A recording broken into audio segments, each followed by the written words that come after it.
Yeah. So now, yeah, we are. So, guys, what do you think of that season then? Done. Yeah, I know. It was what can I say? What can I say? To be honest, I think probably the latter part of the season, I think for most Liverpool fans, we kind of were banking on City losing because we drew a few too many games, like against Leicester, West West Ham, I think. Ham. I mean, West Ham for me, I watched the game and it was just a killer. I mean, I just personally think, as much as we came second and a lot of people think we should be proud, in reality, I think we should be disappointed because we should have won the league. No, exactly. And that's the thing 11 about. millimeters, mate. 11 millimeters. That's what we're talking about. That's what I'm blaming. Yeah, Science, yeah, yeah. It's metric conversion units. That's what I'm blaming. yeah, No, but that's what I thought today because I really wanted Liverpool to win the league because the scary thing is now is that City will just go on from here. I think they could just pull out a crazy signing tomorrow, yeah. like Mbappe or Koulibaly or something, just add to their squad. And that's why I wanted Liverpool to break that up because it's, You know what? yeah. You know what? I had a dream the other night. Yeah, I ain't even messing about. 2 nights ago, I dreamt because I was thinking about this shit all the time, especially when I went to Anfield last week. Yeah, I dreamt that Liverpool signed Mbappe. Yeah, so we had Mbappe. Like we got rid of Firmino, did a swap. Yeah, Mbappe, Salah, Mane. Yeah, yeah, imagine that. That would have just been, or Firmino behind that as well. Yeah, yeah, man. If we were in a position to do that, I think we would have taken it. So we just need. I don't know what we need, but I think this season has just been too many draws, and that's that game against City with the 11 millimeters, man. It was just. yeah, And towards the end, to be fair, we showed some grit to stay in there. We had that last minute win against Newcastle. There's definitely the personality and psychology in the team, but City were just too good, man. yeah, yeah. I know, and I mean, I always kind of look back to the difference in the depth of their squad, and the reality is that their second team could pretty much walk into most first teams anyway. Mm. They're talking about the likes of strengthening their squad because they're looking offloading like Gabriel Jesus and a few of the other guys, and you kind of think he'll get into most squads. Yeah. He'll get more play time. He'll get into the rhythm, definitely. Same thing with like players like Mahrez and stuff. They might even move on. They're top class players. Mahrez had a good game today. Yeah, very good. Yeah, very good game. But he's still not making the squad. I mean, he's kind of like one of those, not even a super subs because they don't even really need him to be an impact player. I think it's just more so a case of they had the money, they didn't want other clubs to buy him, so they bought him. Yeah, pretty much. But I was reading a report today that was saying that they didn't expect Bernardo Silva to be so good. Imagine that. All their scouting network, everything, they never expected him to be so good. Yeah. The way he turns on the ball, his game awareness, his positioning, everything. He's a surprise for them. Yeah. And Gundogan as well, filling in with the Fernandinho role. They never thought he would play that role. He was amazing, Gundogan. Yeah, I know. He's got everything. Last half of the season, Jesus, man. Yeah, because when you think De Bruyne has missed quite a lot of the season. Exactly. And they've still gone on to win it. I think if he was playing, they would have run away with it and won it a few games, with a few games to spare. But here's the question, right? Do you think, because what I'm looking at there, I was looking at like the press and what people are saying and the pundits and stuff. Some people are saying that's it now, City will run away from it. But a lot of people are optimistic that Liverpool can build from here. But do you think that's possible? To be honest, I mean, I think it's a good. I think we've had a good season. I think that can we build on it? I think a lot of teams who have come close. The next season, it's expected of that they win it, and the likelihood is that it hasn't happened. I don't know.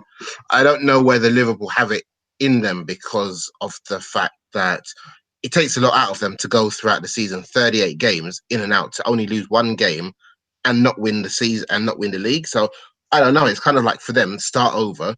Will all of them be on form like this season? I don't know. Salah didn't have the most amazing season, but yet he still got he shared the golden boot. So it's kind of like, can Salah be consistent for 3 seasons now? I don't know. We're talking about that, What about Aubameyang joining that Golden Boot? Exactly. Yeah, What an amazing season that guy has had. I know. I mean, Yeah. In a team that I read a quote saying that he's a Champions League striker with a championship defense. Yeah. Mm. And I was shocked today when I heard that he's joined Salah and Mane. Mane was unexpected because he scores a lot of goals, but not in the tally of Salah recently. But Aubameyang joining that group of players is fantastic. I agree. I mean, I to be honest, actually, I'm quite surprised that Salah was even up there because for a lot of the season, you know, they were questioning actually, has he still got it? But yet he's joint top scorer, which speaks volumes of the quality. I mean, it helps obviously for some games he might have got a hat trick, but I was really surprised by that. No, definitely. But yeah, going back to Aubameyang, he's been brilliant in his first season. But the scary thing is, like he's played really well with Lacazette as well. But now they're saying Lacazette could go. But that's the thing. I mean, when you look at Arsenal, they had an easy running to come in fourth. You look at Chelsea, they've been up and down. United are completely finished. We'll get onto that in a minute. But what I'm trying to say is, do you think that there'll be competition next season, or it will just be those two now at the top for a while? What you mean, City and Liverpool? Yeah.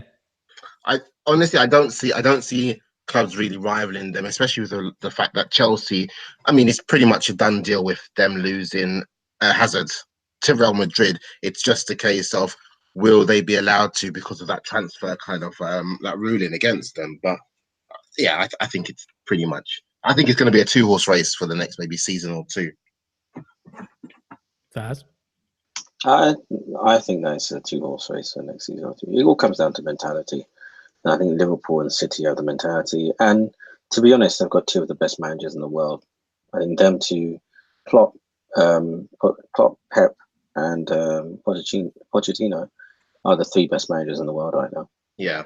Because the Premier League is a different beast compared to other leagues. It's easily head and shoulders above everything else. You look at four English teams in the 2 European Cup finals. In 2 European finals. Come on. Yeah. So I think as long as those managers stay in charge, then it'll be a 3-horse race: Tottenham, Liverpool, and City. But really, at the top, it'll probably be Liverpool and City. Yeah. Because the gap between second and third is ridiculous, man. Yeah. Yeah. Ridiculous. But something I was also talking to my mates about was the fact that the issue for me, a deeper issue, is that when you strip down all of the 4 teams in the Champions League final, all the English teams, how many of them actually have English players? That's like a deeper stat because Liverpool's got an English spine-ish. You know, we've got Alisson and Van Dijk, but we've got good players around them. We've got TAA, who's been awesome. Trent has been awesome. My favourite player of the season. True. We've got Gomez. We've got Hendo, Milner. I think we've got a decent smattering of English players. But out of all those teams, we've got more English players than in any of the other teams.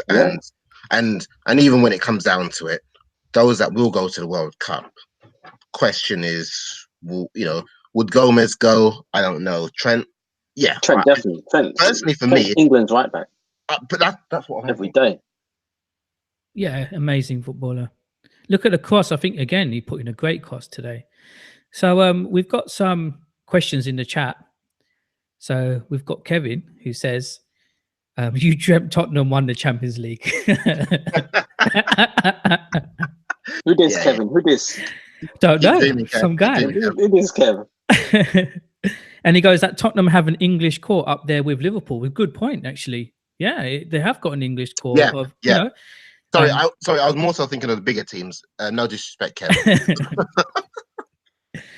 Nice, thanks for your questions there, Kev. But I mean, where's the question? I don't see. Where do I see the question? I don't think it's much of a core.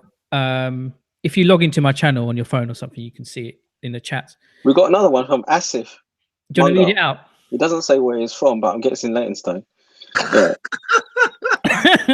Do you think Liverpool will invest in a world-class striker?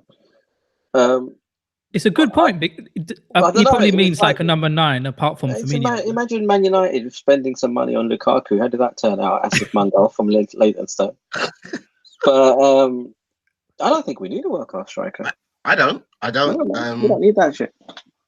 I think in regards to Asif from Leytonstone. Oh, you know him as well. Yeah, I think I know a man from Leytonstone called Asif. I believe so. But I think competition is good though. I think what happens in a lot of teams is they become complacent. And they don't need to fight for their place. So if they have 1 or 2 bad games, there's no pressure on them. Whereas in City, I think we all know everybody's fighting for their spot. So you've got to consistently be on your game. And that's what, for me, and that's why I think City will always be up there, because they know the importance and they know how difficult it can be to hold their spots. So all the guys, sorry, go on, Faraz. Yeah, if you look at the striking quality in City, apart from Aguero, who else is there? Well, they've been putting Sterling up there as a striker because of the number of goals he's been scoring. I love Sterling, man. I love Sterling. No, but what I think it is, Sterling, out and out striker. No, but what I think it is that the way that Liverpool, especially with Liverpool, the way that they play, they probably don't need one. When you look at it, because sometimes Salah moves into the middle. Have you seen that done a few times? Apart from playing him out wide, it's so fluid. Even when Firmino plays, he's more of a link-up player. He's not necessarily a typical centre forward. So they don't really need a striker. I think maybe Asif's talking about somebody coming off the bench instead of Origi and Sturridge, bringing on a world-class striker. It would help, I guess, right? You wouldn't say no. Who is there, exactly? And do those players even exist anymore? Strikers like that. You got people like Dybala and stuff. They're still coming off the wing. There's no actual strikers like that out there, as such. Yeah, I think, and that's a good point that you raised regarding, for us, when we've got, when you look at our strikers coming on, the difference between us and the other teams are we've got Origi and Sturridge. and I think for us, I mean, no disrespect to Origi, because he's come up, he saved us on numerous occasions. I mean, obviously great semi-final against Barcelona, but I mean, I think if we're going to really be challenging for the title next season, we need better strikers. And I think for me, Sturridge wouldn't even be on the subs bench, because he wouldn't. He like for me, I compare our bench to City's bench, or even other clubs like Chelsea's bench. Sturridge wouldn't get into them. So why do we still have Sturridge there? I just think offload him. Oh yeah, definitely. I think he'll go. You should have gone 2 seasons ago, man. Yeah, a long time ago. All right, so we've got another question from Saeed, aka Monster, who says, "Are Man United supporters crying tonight?" So, Asif, if you're still there, you can chime in on this one. And the thing is, as a United fan, I'm not crying anymore, because I've resigned myself to the fact that we're rubbish, and I think most of the fan base have. No, but are your tears silent tears? Is it like a silent cry? No, if I was crying, it was much earlier in the season when I realised that we were crap. Because I'm resigned myself now. Look at this season. If you think about it, I like next year our standards have to be like 7th or to make the Europa League. If we even do that, we need a complete overhaul of this squad. It's just absolutely ridiculous. The whole front line, Lukaku's just been a biggest flop. I think Pogba's completely done. He's checked out of United a long time ago. He's just walking around. Lingard and Rashford, there's nothing there. Yeah, I mean, what do you guys think? Or even, is that even a conversation for you anymore, United? Because there's no rivalry there, is there? No.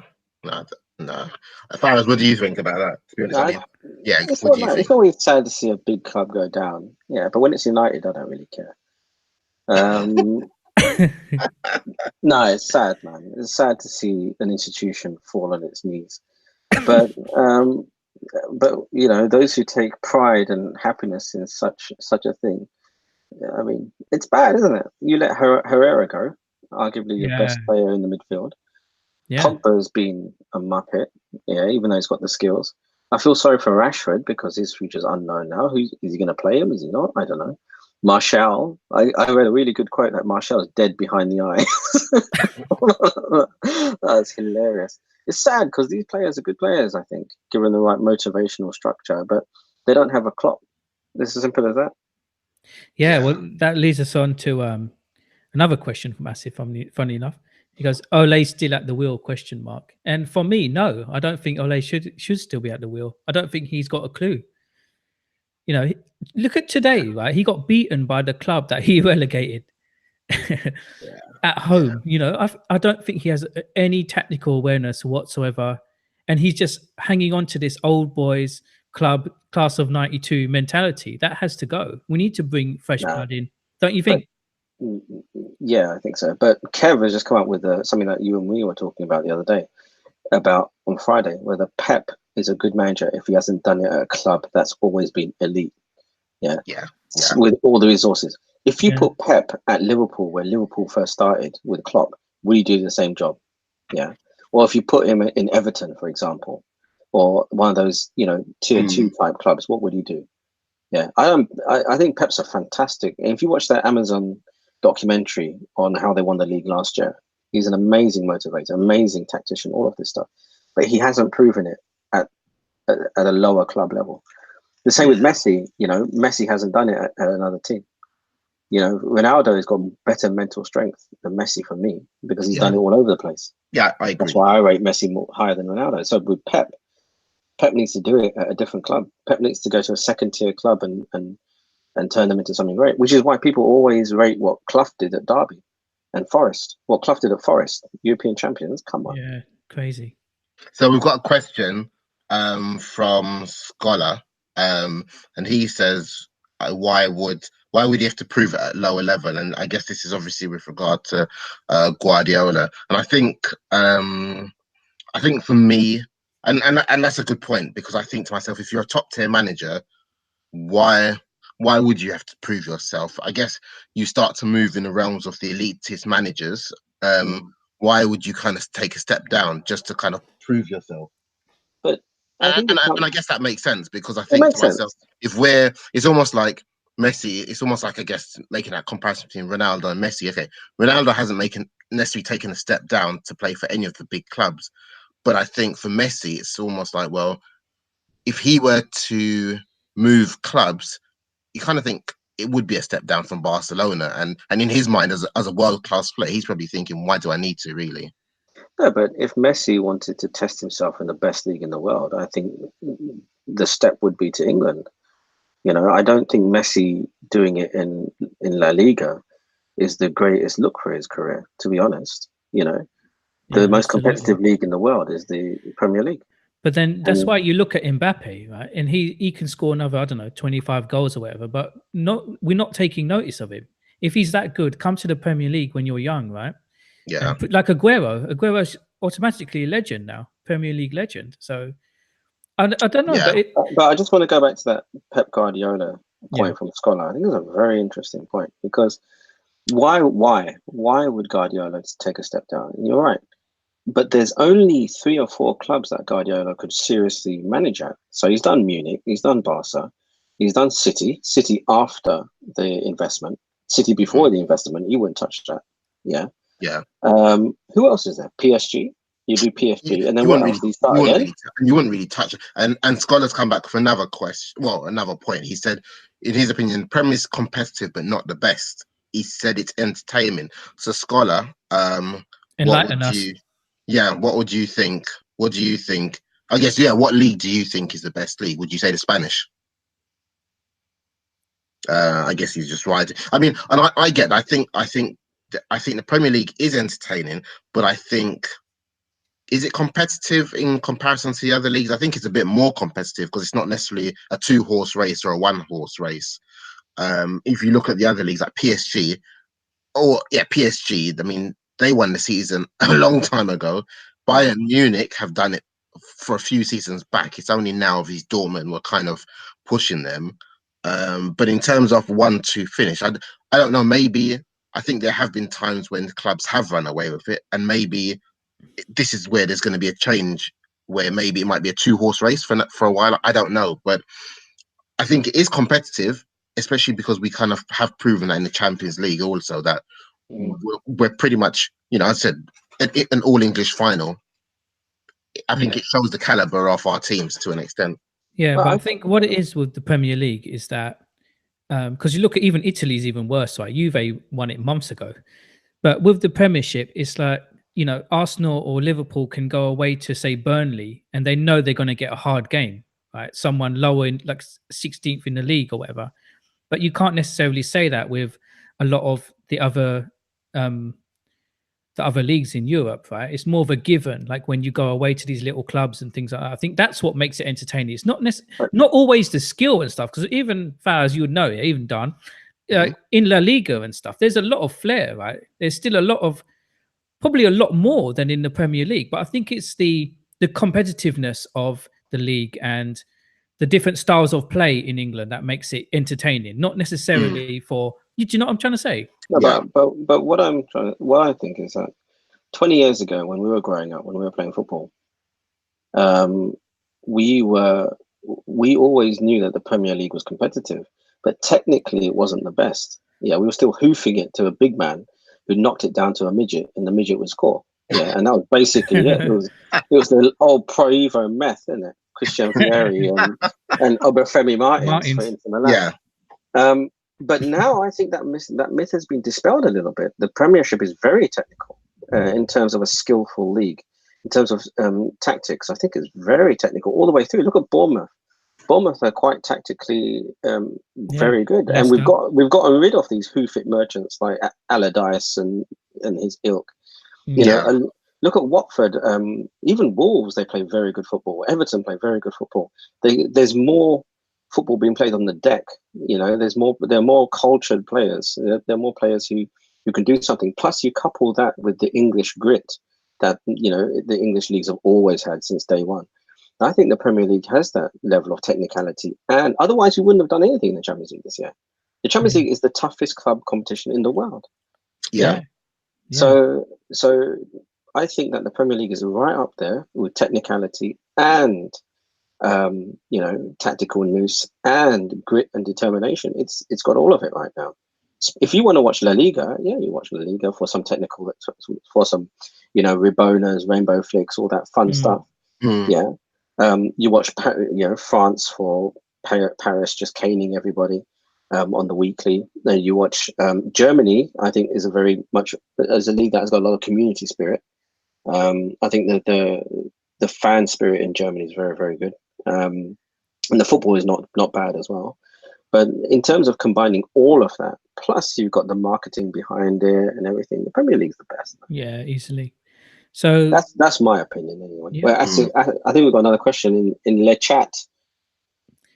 First of all, Kevin said that he agrees with you. The long ball has gone, and it's true because he says that the keeper's playing it out from the back much more this season, and it's true. A lot of the clubs, even the little clubs, are doing that. Otherwise, you wouldn't see keepers like Alisson and Ederson. These dudes, and it's almost regressed back to the time of Matthias Sammer, Lothar Matthäus in the German side. Those culture sweepers, or the old Michel Platini, the first ever libero role. We're seeing a renaissance of the libero in the form of a sweeper keeper. And I like it. They keep the ball on the deck. You know, your keeper can chip in with 3-4 assists a year. That's what it's all about. You sounded like Guillaume Balaguer there for a minute. I'm much up Guillaume Balaguer one time. Guillaume, who? That man's lost so much weight. I preferred him when he was fat.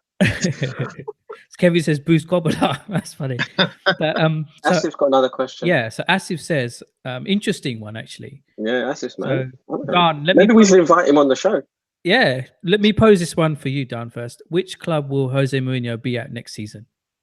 Which club? I think the first question is, which club needs a manager? I think that's the all-important question. And then you start to rule out, Man U won't touch him again. Chelsea won't touch him. So for me, I don't see him coming back to the Premier League. PSG, would they touch him? Personally, no, because, you know, they've won the season. They're happy. Then you start to look to Serie A.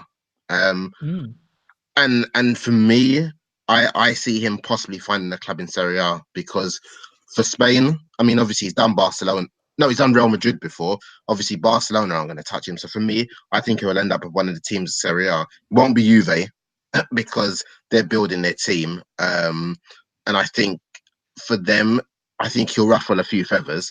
So then you start to look down to the other teams, like maybe the Napolis, the Milans, And even then, you kind of think, well, actually, these teams are building and they haven't had a bad season. So I think it could be a case of he'll sit out maybe the first part of next season. Yeah. And and that's obviously when we'll see which clubs are underperforming. And I think at that point, he might get the call. But even then, they've got to financially be able to afford him, because any club that he's been to, whenever they've sacked him, he's walked away for a nice package. Yeah, that's what Scholar says the same thing. Goes, he'll have no club to start the season. He agrees with you, Dan. Yeah. For me, I think he'll go back to Inter. Actually, it'll be a good call for him, because Inter haven't done that greatly this season. Even their star striker Icardi's been on the bench. He's had some issues, like personal problems with the club. I think they're in a rebuilding phase, and now I think they'll take him. But you're right. I don't think he'll be going for one of those elite clubs anymore. No. I agree with Darnell and Scholar. I think that he's not going to start a job at the beginning of next season. We don't know. I mean, it's all speculation at the end of the day. But then, yeah, I agree. But the biggest question is Mourinho an outdated manager? Okay, and the reason I ask this, look at the way Klopp plays. He's got an identity, yeah, and it's a very entertaining identity. Look at the way that Pep plays. Pep's got some determination and he's very tactically sound, yeah, and it's also super entertaining, yeah. Pochettino, he's got grit, determination. He trains those boys hard, and he's very entertaining as well, yeah. Look at what's his face at Wolves, Espirito Santo, yeah. He's very entertaining. Yeah, yeah? I love that guy. Or tactically very good. Yeah. Look at the dude Silva at Everton, also very entertaining. Although defensively he needs to sort himself out a bit, but I think very entertaining. Yeah. Entertainment is what all these managers provide. Yeah. Mourinho's football. Yeah. On a bad day when he's trying to protect a lead, that's anti-football. Yeah. Yeah. And on the best day, his teams don't flow. Yeah. So his football doesn't flow. So the question is there a place for Mourinho at a top club, at a top league? I would say not right now, unless he changes his ways. Yeah, I agree. Yeah, I think it's the same. You could say the same thing with Arsene Wenger. You know, he's sitting there as well, right? And football has passed them both by. No, but it's true. Nobody talks about Wenger anymore. No, he's more. I think for Wenger, he's now. I mean, I think he'd be delusional to believe that he's going to walk back into a club and that any club will want him. Because I think, I think what a lot of great managers have done, they've known when to leave. They've known when to leave at the right time. Yeah. Classic example, Zidane. He left at the prime when everybody thought he'd be going for another Champions League. He said, you know what, I'm bowing out. Which makes him even more attractive when he comes back for any club. Whereas Mourinho, he kind of grinds teams down to the point where it's either he's going to leave or they're going to pay him out. And I think we know which one of the two that he'll do. But this is what Kevin's saying in the chat. Kevin's saying that Jose is too divisive. So his identity is divisiveness. And I agree. Interesting. He tries to come up with that siege mentality that Fergie had. And it does work. I think he's still an excellent manager. But there's been some chinks in his armor the last few years where that's not working all the time. People have clocked him. Yeah. So he's gone on a rant at everybody like a petulant child. And I think, it doesn't look good on him. I think he's built up more bad will than goodwill. Yeah, and I big up Scholar for that. Wenger as a director of football type thing. True. Yeah, definitely. Yeah, I would have Wenger as a director of football at Liverpool every day. Yeah. He's not a manager anymore. Wenger, not a manager. Yeah. No, but then I guess another question or a deeper question is, what is the role and responsibility of the director of football? I mean, because I think once you start to move in those circles, then it's like maybe you have a more obviously authoritative role in that maybe you can choose who comes into the club, which transfers are coming in, or which transfers. And I think at that point, sometimes that can be destructive also, because you've seen rifts between the managers and the directors in terms of transfers. Yeah. And so, I mean, I think it all depends, but I think you're right. I think for me, Wenger's time, I think he'd be delusional to possibly think he's going to come back into a team. And for Mourinho, I think he would be delusional, even though there's an arrogance about him that he can walk into any big club, because you're right. No big clubs really. I don't think any big clubs really want Mourinho now. Well, what about a national team? Yeah, I mean that's national. That's the natural. That's the natural step, isn't it? Like, I mean, how many managers are failed managers, or they just go overseas. They go overseas, but they end up possibly in China, in Turkey, or Russia. How many times have we seen that? They'll go for the big payouts. They'll go for the big payouts. And as you said, if that doesn't work out, they'll find an international team. Yeah, it's a good point. I mean, going back to this season, I mean, how would you rate it amongst the great Premier League seasons? Would you put it up but there? what are the great Premier League seasons? Well, remember the one where Aguero scored that goal to stop United winning the 2012. league? Was that 2012? That was a great finish, wasn't it? And I remember going further back where United were at West Ham. Again, we were going for the lead. I remember Andy Cole missed a few that Andy day. Cole's first season. And But Blackburn won, 96. Was it Blackburn? Yeah, 96. Guillem, man. All right, Guillem. But No, man. It's all about 2007. Liverpool did the treble. I know about 2007. Liverpool did the treble. That's my favourite season. No, 2005, man, when we won the Champions League. No, but Premier League. Premier League.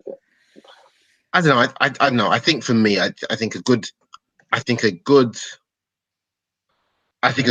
example of maybe I guess an interesting league or season would be where it's a 3-horse race or even a 4-horse race. I think that for me would be ideal, but I just don't see it. I don't see that happening. I don't see that happening for a long time. I don't. Yeah. No, that's true. I think this season has been the best of recent memory since since United were dominating, and you had United, Arsenal, and then Chelsea, and then for a while Chelsea, Man City, and stuff. I think aside from the Leicester winning the league, which I think was an awesome season for Leicester, I think this season has been fantastic. I loved it. But is that fantastic? Is that fantastic from a fan's perspective, not from a league perspective? I think that you're right. We need more horses. If there was a 3 or 4 horse race, that would be nail biting. That would be fantastic. I wouldn't mind that. But then I guess some people could say it has been a great season because even though we've known ideally who would be the 1 and 2 would finish first and second, the question is who was going to finish between, I guess, 3rd to 6th, because that was quite open. Well, and even Man U fans, where when Mourinho was sacked, it was like there was no hope. They were out of it. There was no possibility of a Champions League spot. And then obviously they went on that run, and it was almost like actually Man U were back in the fray. Tottenham started dropping points, so then you started to think actually for 3rd and 4th that could make it interesting also. So I think even from a neutral's perspective, that made it interesting, but also from a relegation perspective, it was a question of there were a couple of teams who could have got relegated. Yeah, I mean, we haven't even talked, and that's why this season's so great. Like you said, that race for 4th place was unbelievable this year, and everyone just bottled it at the last minute. Then you got the relegation point, so it's been a great season, I think. I think the race for 7th was the best. Wolves. Yeah, that was wicked. I think so, and I think. Some people will say, did the right teams get relegated? I definitely think Fulham were right to get relegated. I think that Huddersfield, without a shadow of a doubt, they deserve to get relegated. Also, Fulham was a shock, right? Was it big name players though? True, yeah, but two manager changes. They were asking for that. Yeah. Cool. All right. So I think go on. No, I was going to say, I do think you're right. I think in terms of, but what will happen for the bigger clubs is they'll smile and they'll look at those teams that have been relegated and they'll look at the players and they'll swoop in for them. I mean, like players like obviously for Fulham, like Babel, Mitrovic, Sessegnon. I mean, they're already being lined up with transfers. I've been hearing Sessegnon name been linked to Tottenham for ages. And I think for a lot of the other players, what will happen is that they'll be tapped up quickly. They'll be tapped up for cheap, and they may be fringe players, but nonetheless, they'll be back in the Premier League. Yeah, I think so, definitely. I got a question. What's your moment of the season? Oh, Lingard moonwalking at the Emirates. Really? Yeah. No, for me, I'll say Liverpool, Everton. I'll say Origi's late minute goal, and the fact that most people probably would have walked away, and you just kind of thought, "What the hell happened?" For me, yeah, I agree with that. For me, it's Trent's corner against Barcelona. Mm. True, That was just true. quick thinking. What about in the Champions? What about in the Premier League? That was amazing. No, That yeah. was. I mean, yeah, that was okay. So, what are we doing? Champions League? No, I'm just saying season, just a season. Okay. I'm trying to think season. Yes, I'd probably say Origi's because that was. I mean, I watched it and I was just speechless. I didn't know what to think. Yeah, I think that would be it. What about manager of the season? I'd give it to the Wolves manager. I think he's been amazing. Espirito I Santo. love that guy. Yeah. But you done? Yeah, I think I would agree. It's not about who comes first or second. It's about who's really performed. And I think, I definitely think Wolves manager has. He's definitely met. Yeah. He's over. I'm not going to say he's overachieved, but I think he's done better than most people would have expected. Yeah, and I think there's more to come from him. So Asif says Tottenham's comeback into Champions League. Yeah, great one. Brilliant moment this season. They did so well. So my manager of the season is probably that Wolves dude as well, because he's got a beard like me when my beard was longer. And I was playing football the other day in Old Street, and the dude called me the guy who owned the centre. He called me Espirito Santo because I've got a beard exactly like that. So since then, he's my favourite manager of all time. Don't you think he looks like Morpheus from The Matrix? He is. Maybe his players took the red pill, innit? But do you think that because a lot of people have asked the question, they've made the statement that Tottenham's comeback was better than Liverpool's? No way, man. And I don't believe so. I don't buy that for one second. I don't believe that either. No. Not for the occasion that it was. No, that's just London bias, man. We had Barcelona 3-0 up. Exactly. Yeah. Come on. Crazy. Yeah. I don't see. I mean, whatever happened, Tottenham had to score 2 goals anyway. Yeah, and they did that. They just topped it off with a third because they let Arsenal think. And that's against Ajax. No disrespect to Ajax. I'm not taking away anything because obviously they beat Madrid and Juve, but I think you're talking about Barcelona and also you're talking about Liverpool without Salah or Firmino. Yeah. I mean, that speaks volumes. Yeah. Liverpool's cheaper was better. Much better. Was. Yeah, much every better. Day. Yeah.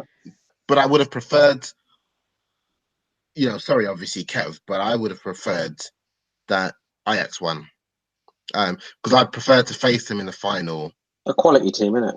Yeah. I mean, no disrespect to Tottenham once again, but I mean, I think for me, it's going to be another Premier League match. Yeah, true. And plus the thought of Dele Alli getting a Champions League medal, I can't stand that, man. He's gone down so badly. I can't stand that guy. I can't stand No it. talent. Like, what does he do? He gets into the box and he plays it sideways. What does he do?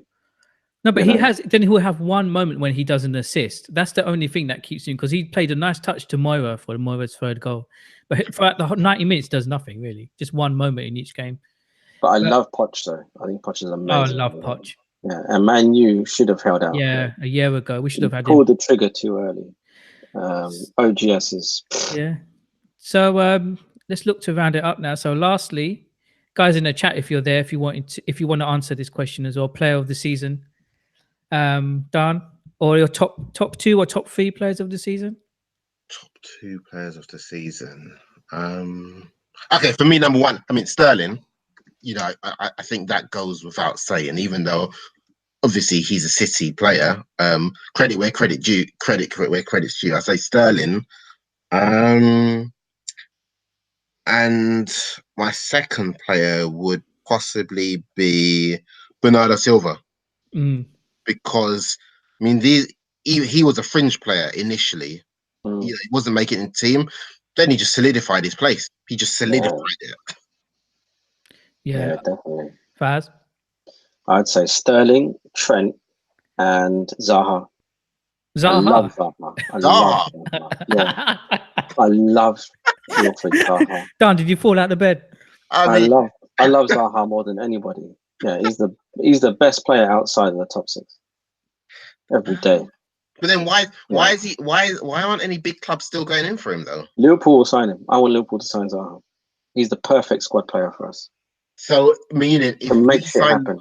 if we sign Zaha, I mean, I understand that, but if we sign Zaha, then who's taking the back seat for Liverpool? No, he's a squad player. So when Mane gets injured or Mane can't play in the front forward left position, bring Zaha on. So you wouldn't want him to play with.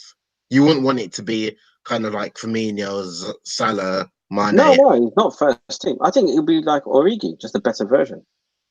You know, he'll be. We need a decent squad. You got Oxlade as well. We need a decent bench, and I think our bench is a bit light with Sturridge and Origi. I mean, Origi's done really well. You got Oxlade as well coming. And we got the Ox coming back and stuff. But I think Zaha would fit into that, and he's English as well. He'll fit into that really well. You got that 2-footed legend, Lallana, isn't it? Lallana, exactly, Lallana. Lallana's beast, man, beast. For me, probably Bernardo Silva. I think it's been my best player of the season. He's been unbelievable, and especially when they needed someone to step up when De Bruyne was out, like we'll talk about before. He was amazing. And then Sterling and Van Dijk, like in 2 and 3. It's brilliant to see a defender win the PFA Player of the Year. It's been ages, right? I'll tell you who else I like. Ndidi at Leicester. I would love him to come to Liverpool. Yeah. But then we got Fabinho. So Fabinho's done well this season. So yeah, I think, he has. Yeah, he has. He's especially coming towards the end, right? No, but Sterling should have won the Players of the Year awards. He's been awesome. Cool. All right. So yeah, I think we'll leave it there, but we'll do another show around the Champions League final time. Okay. All right. More of a European twist on it. I can go back in time and talk about the old Champions League games and the competition. Asif says Van Dijk. Asif says Van Dijk. Van Dijk. Yeah. Great call. Asif from Leinster. Asif.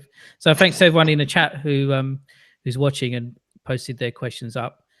Please smash that like, innit? Smash that like, subscribe, and support me on Patreon as well. That will help. But yeah, Dan, Faz, thanks a lot for joining in. Yeah, pleasure. We'll be back on the football shows, Centre Circle football show soon. All right, cheers. All right, cheers. See ya. Bye. All right, bye.